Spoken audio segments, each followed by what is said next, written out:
अर्जुन की प्रत्यंचा की टंकार मैं सुन सकता हूं सत्यसेन। पूर्व की ओर चलो।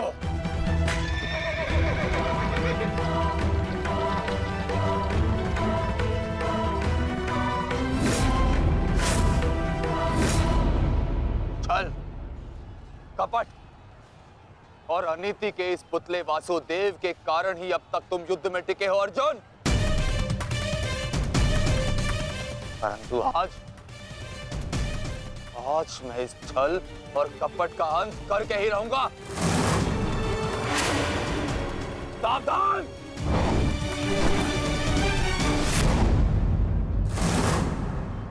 आचार्य द्रोण के साथ जो हुआ उसके कारण अश्वत्थामा अत्यंत क्रोध में है। और एक पुत्र के लिए ऐसा क्रोध स्वाभाविक है। आशा करता हूं पार्थ कि तुम अपने गुरुपुत्र की इस दुष्टता को अनदेखा कर दोगे।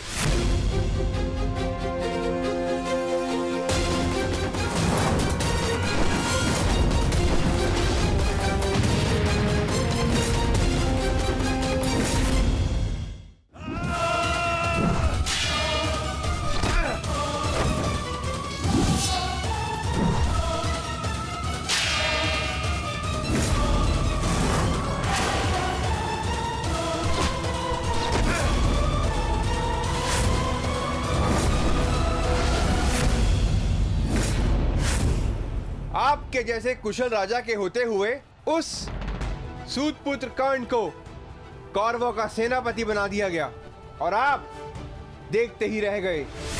क्या अब यही शेष रह गया है एक मध्यराज के जीवन में कि वो एक सूतपुत्र के निर्देश का पालन करे?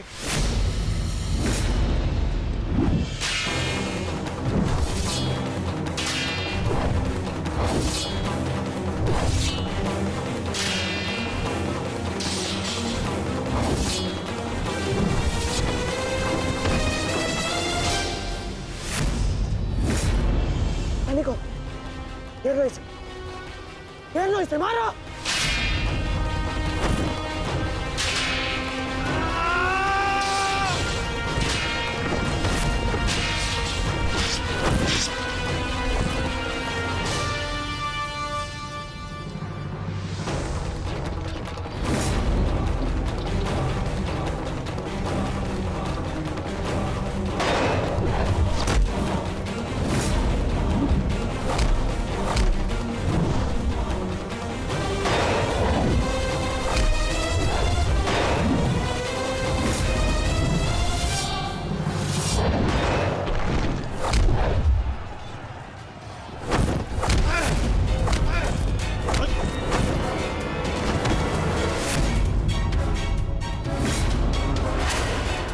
अट्ठास करना है ना दुशासन, ये वृकोदर भीम तुम्हें अवसर देगा।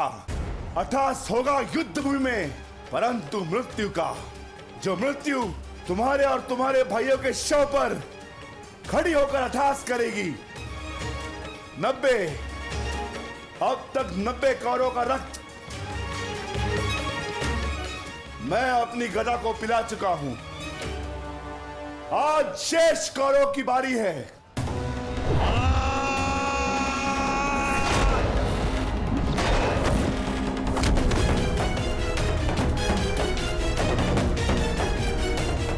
मैंने प्रतिज्ञा ली है, तुम 100 कौरव भाइयों का वध मैं स्वयं करूंगा, परंतु मरने से पहले मैं तुम्हें तड़पता देखना चाहता हूं, ठीक वैसे जैसे अभिमन्यु तड़पा था,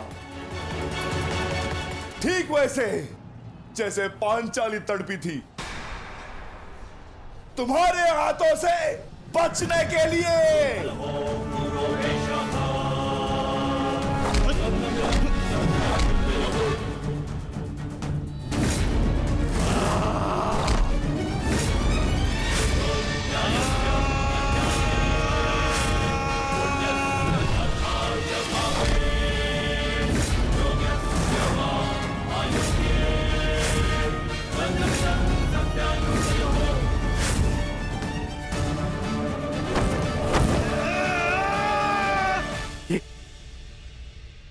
ये क्या हुआ संजय?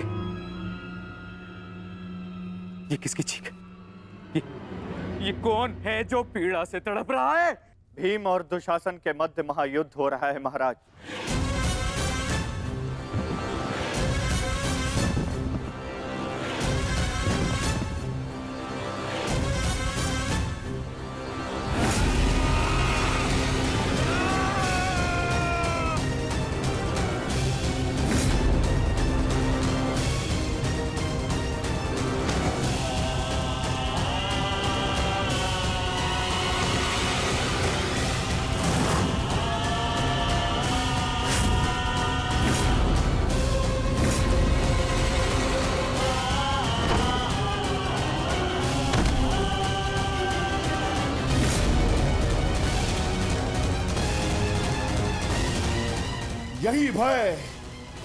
यही भय मैं देखना चाहता हूं तुम सभी के मुख पर। मृत्यु को समीप आते देख तुम लोग जितना भयभीत हो जाओगे, मुझे तुम्हारा वध करने में उतना ही आनंद आएगा।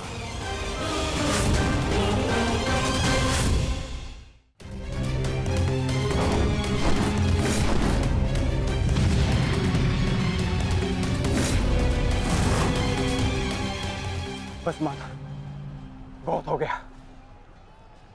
अश्वत्थामा का समय निकट आ गया है।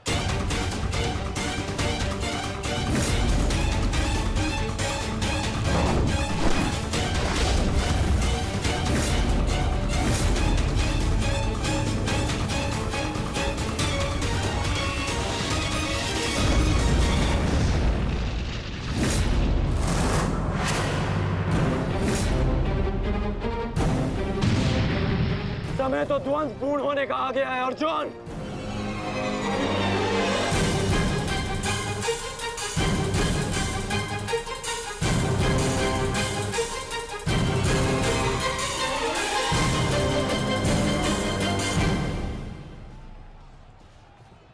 जब दो योद्धा युद्ध कर रहे हों, तो पीछे से आक्रमण करना न केवल कायरता है, अपितु नियम का उल्लंघन भी है अंगराज।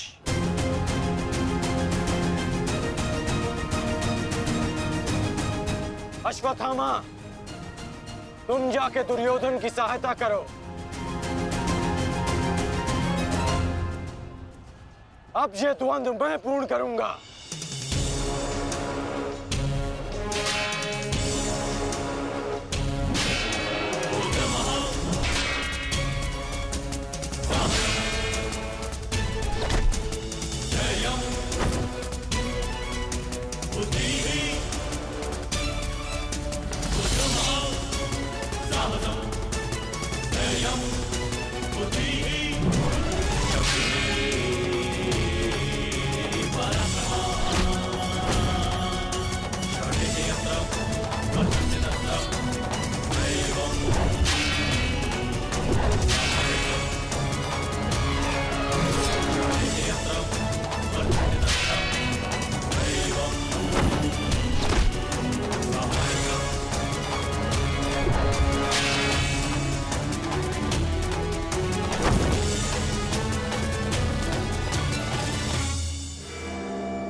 जब अपने पक्ष का योद्धा दुर्बल हो रहा हो तो उसकी सहायता करना ना ही कायरता है और ना ही नियमों का उल्लंघन। यदि कायर होता अर्जुन तो मेरा वार तुम्हारे बाण को नहीं, तुम्हारी छाती को चीर देता। आओ अर्जुन, वर्षों के इस द्वंद्व को पूर्ण कर लिया जाए। आओ।